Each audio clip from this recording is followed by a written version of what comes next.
President-elect Donald Trump is showing no sign of letting up in his desire for the U.S. to acquire Greenland and the Panama Canal, calling both critical to American national security. Asked if he would rule out using military or economic force in order to take over the autonomous Danish territory or the canal, he responded, "No, I can't assure you on either of those two. But I can say this, we need them for economic security," he told reporters during a wide-ranging news conference at his Mar-a-Lago estate in Florida.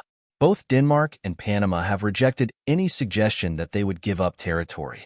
Trump also vowed to use economic force when asked if he would attempt to annex Canada and called their shared border an artificially drawn line.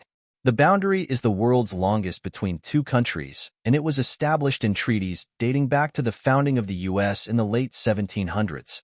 The president-elect said the U.S. spends billions of dollars protecting Canada, and he criticized imports of Canadian cars, lumber, and dairy products. "They should be a state," he told reporters. But outgoing Canadian Prime Minister Justin Trudeau said there isn't a snowball's chance in hell of the two countries merging. The news conference was initially billed as an economic development announcement to unveil Dubai developer Damic Properties' $20 billion investment to build data centers in the U.S. But the president-elect went on to criticize environmental regulations, the U.S. election system, the various legal cases against him, and President Joe Biden. Among a variety of other things, he suggested renaming the Gulf of Mexico the Gulf of America and restated his opposition to wind power, saying wind turbines are driving the whales crazy. His remarks came as his son, Donald Trump Jr., was visiting Greenland. Before arriving in the capital Nuuk, Trump Jr. said he was going on a personal day trip to talk to people and had no meetings planned with government officials. Trudeau says, "Not a snowball's chance in hell, Canada will join U.S. Trump signed Greenland, but other Arctic investment is frozen." When asked about Trump Jr.'s visit to Greenland, Danish Prime Minister Mette Frederiksen told Danish TV that Greenland belongs to the Greenlanders and that only the local population could determine their future. She agreed that Greenland is not for sale, but stressed Denmark needed close cooperation with the U.S., a NATO ally. Greenland lies on the shortest route from North America to Europe and is home to a large American space facility. It also has some of the largest deposits of rare earth minerals, which are crucial in the manufacture of batteries and high-tech devices.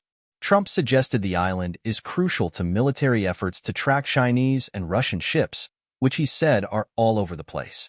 "I'm talking about protecting the free world," he told reporters. Reuters' image shows Donald Trump. Reuters. The president-elect said the U.S. needed Greenland for economic security. Since winning re-election, Trump has repeatedly returned to the idea of U.S. territorial expansion, including taking back the Panama Canal. During the news conference, Trump said the canal is vital to our country and claimed it's being operated by China. He previously accused Panama of overcharging U.S. ships to use the waterway, which connects the Atlantic and Pacific Oceans.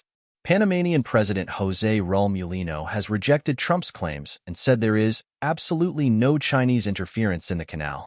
A Hong Kong-based company, CK Hutchison Holdings, manages two ports at the canal's entrances.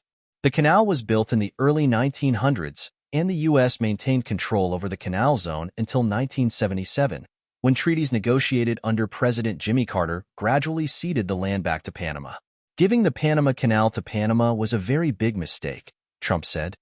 "Look, Carter was a good man, but that was a big mistake." It's unclear how serious the president-elect is about adding to the territory of the U.S., particularly when it comes to Canada, a country of 41 million people and the second-largest nation by area in the world. During the news conference, Trump also repeated a number of falsehoods and odd conspiracy theories, including suggesting that Hezbollah, the Islamist militant group, was involved in the U.S. Capitol riot of 2021.